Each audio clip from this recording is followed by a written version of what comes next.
Good morning. This is Kate Cherry with the Athena Network, Bedfordshire and St Albans. I run 5 networking groups across Bedfordshire and part of Hertfordshire.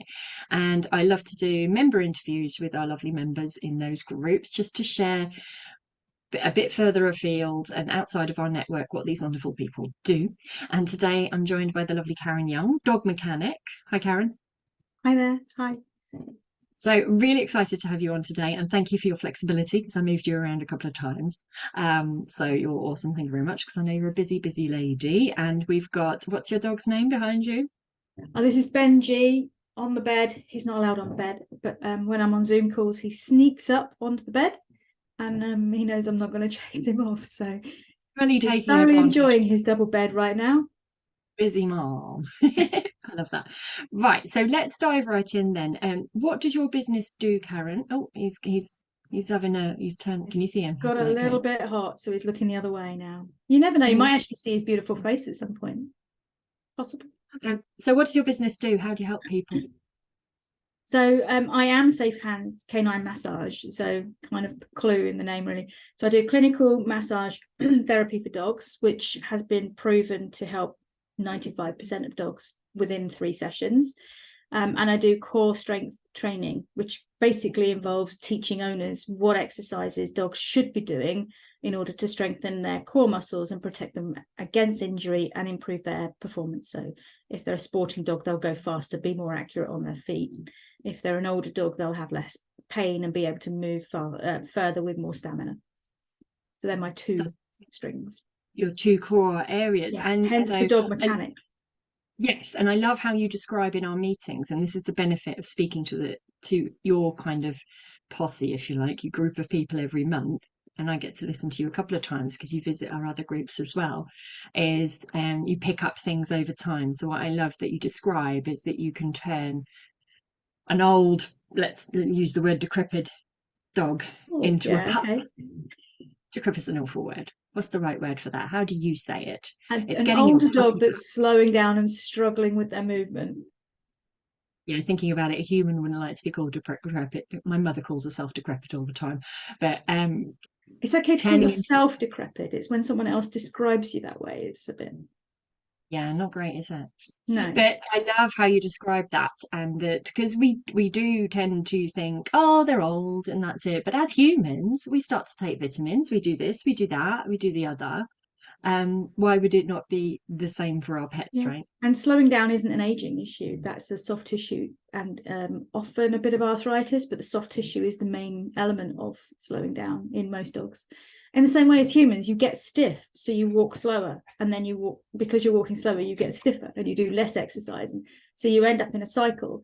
It is just a way of being. You see 80-year-old yoga masters and they don't look stiff and they don't have any problems moving, and there's no reason why most dogs couldn't have the same quality of life in older age if you manage their soft tissue and manage their bodies. As long as their I brain is absolutely, intact, then yes, things are good. I absolutely love that you said that and the way you described that because I'm going to snip that and share it separately because that's golden because it's so true. How did you start your business? What's your background? How did you get where you are now?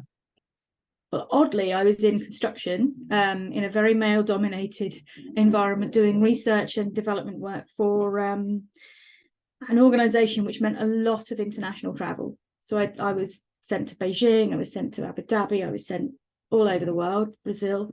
And I took a team with me everywhere I went, different teams for different jobs. And I just got frustrated with the amount of time I was out and about and on planes and in foreign countries, because foreign travel sounds really exotic, but actually it's mostly hotel rooms. And often in red light districts. I don't understand why I ended up in red light districts on my trips, but they were obviously the cheaper ones that my clients wanted to put me up in. So you don't get to see a lot of the country, you just get to see hotel rooms. And it's hard work, long hours, and then you get home, you do all the work that's involved, and then you know that they're not going to engage with the actual process and do the things that are needed.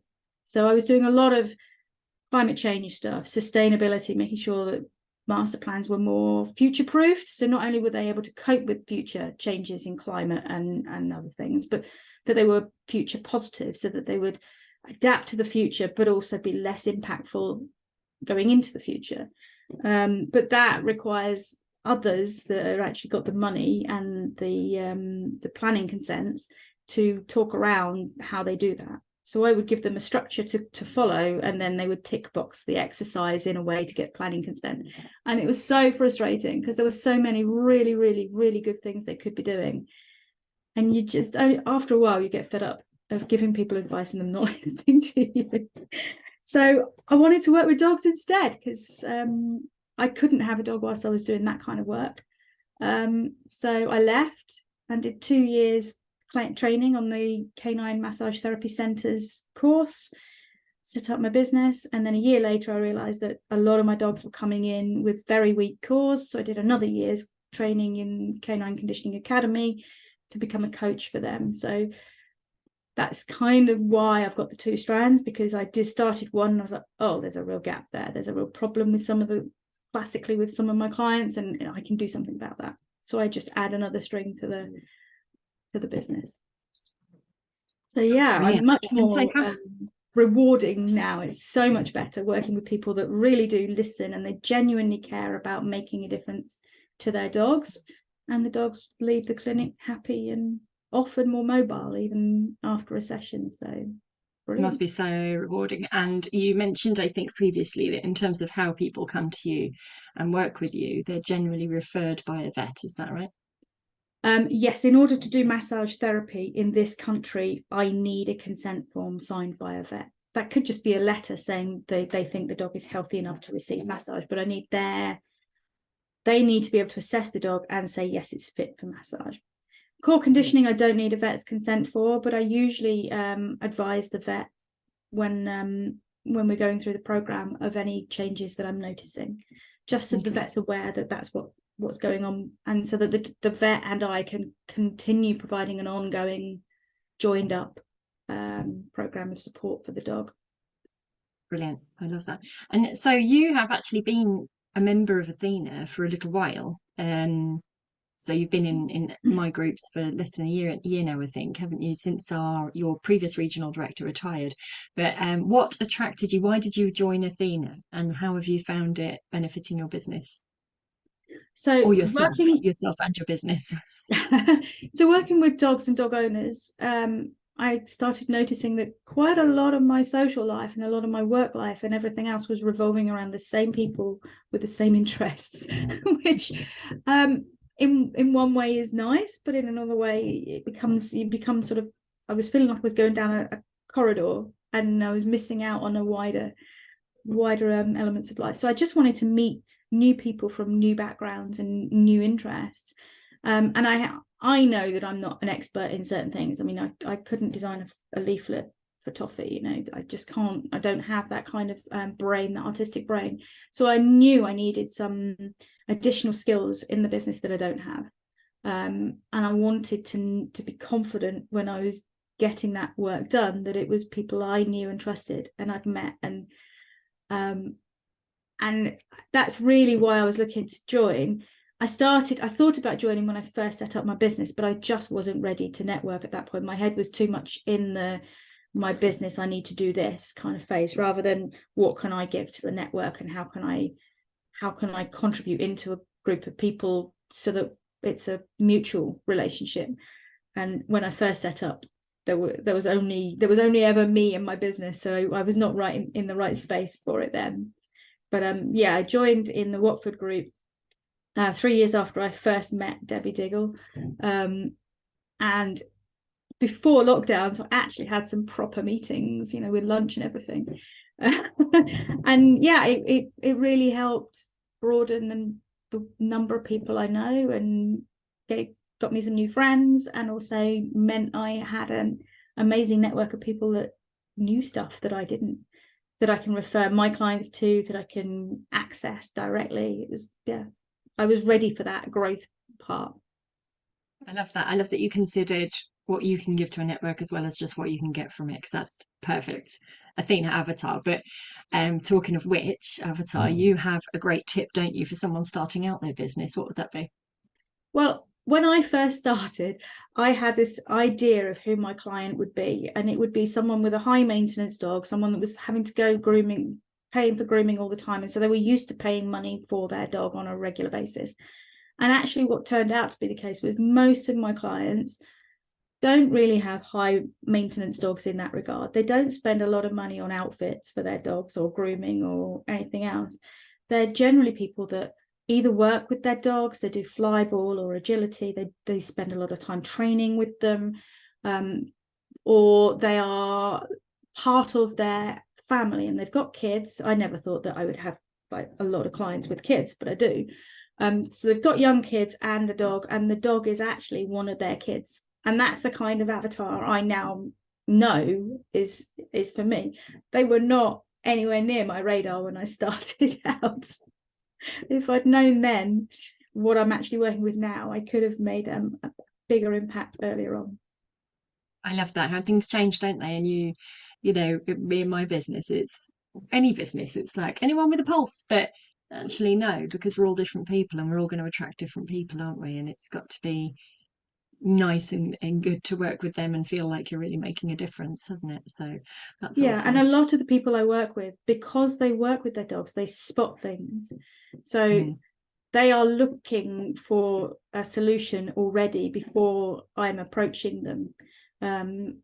Whereas the people that regularly get their dogs groomed are not necessarily spotting their dog's movements as much because someone else does the grooming, so they don't get all of that feedback. You know, if you're Really? brushing a dog on a regular basis, you will spot when there's sore reactivity in parts of their Right. body or where they start to get a bit anxious around certain parts. If someone else is doing that every 6 weeks instead, that's a feedback loop that you've lost. They notice the difference. Yeah. Yeah, Mm. yeah. Good point. I hadn't thought of that. And just to circle off then, what are next steps for you? What are you doing at the moment? How can people interact with you? What's your Okay. ask to listeners? Well, so I'm always learning. So now my clients are coming in. I'm seeing more and more clients with behavioural issues. So I'm doing a canine behaviour course, but that's years in the future. But in the meantime, I spend a lot of my time writing blogs and posts that I hope are educational for people, and I hope they get people thinking and looking at the dog in a different way. And I would really love for people to interact with those blogs and have a look. Are there any there that are really resonating with you? And have I missed anything? Because I Mm. am one person. And so if there's something really nagging at you about your dog, let me know and I can do the research and put together a blog that will hopefully give people ideas and support in whatever area they feel they want. So I'm just, it's a call out really to people if they have a dog and they have an issue that I'm not covering in my blogs, just let me know and I'll see what I can do. I love that. And so what I'd need you to do, Karen, is when people watch this, hopefully Karen will put in the comments all the relevant links to where to go to find those and then feedback. So thank you so much for your time, Karen. It's been great finding out more about you and your business. Karen is in the St Albans North Athena group, which meets on the third Wednesday. So that's this week, isn't it? Yes. And Based in yes, you're very Hemel, so I'm welcome. just next to your patch. Yeah, exactly. So we if you want to come and see Karen's group, then drop me a line. If you want to interact with Karen and find out more one-to-one on how she can help you and your pup, then do reach out to her. But thanks so much for your time, Karen. It's a pleasure. See you soon. Take care. Bye.